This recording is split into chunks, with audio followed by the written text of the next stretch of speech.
யாரோ ஒரு பொண்ணை லவ் பண்ணிடுறான் ப்ரோ மிஸ்டேக்கா. சரி, அது வேற ஒரு பையன் கூட போயிட்டு இது ரொம்ப மிஸ்டேக்கா. பாவண்டா அந்த பையன். சிக்கன் ஃப்ரைட் ரைஸ் சாப்பிடுவோமா? எங்கேயோ ஹோட்டல் சாப்பிட போயிருக்கேன், போன இடத்துல சாப்பிட முடியல, அத பார்சல் பண்ணிட்டு வந்து என்கிட்ட கொடுத்துட்டு ஏதோ இவன் பாரி வள்ளல் மாதிரியே அட பாவி.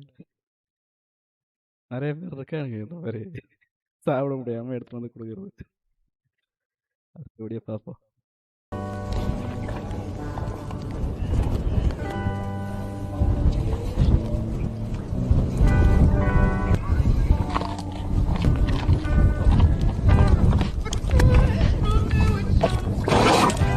நானே என் பொண்டாட்டி வீட்டுல சோறாக்கலன்னு கவலையில போயிட்டு இருக்கேன். சிறில ஏமாத்துறான். தூக்கி வீசுங்க எங்கேயாச்சும்.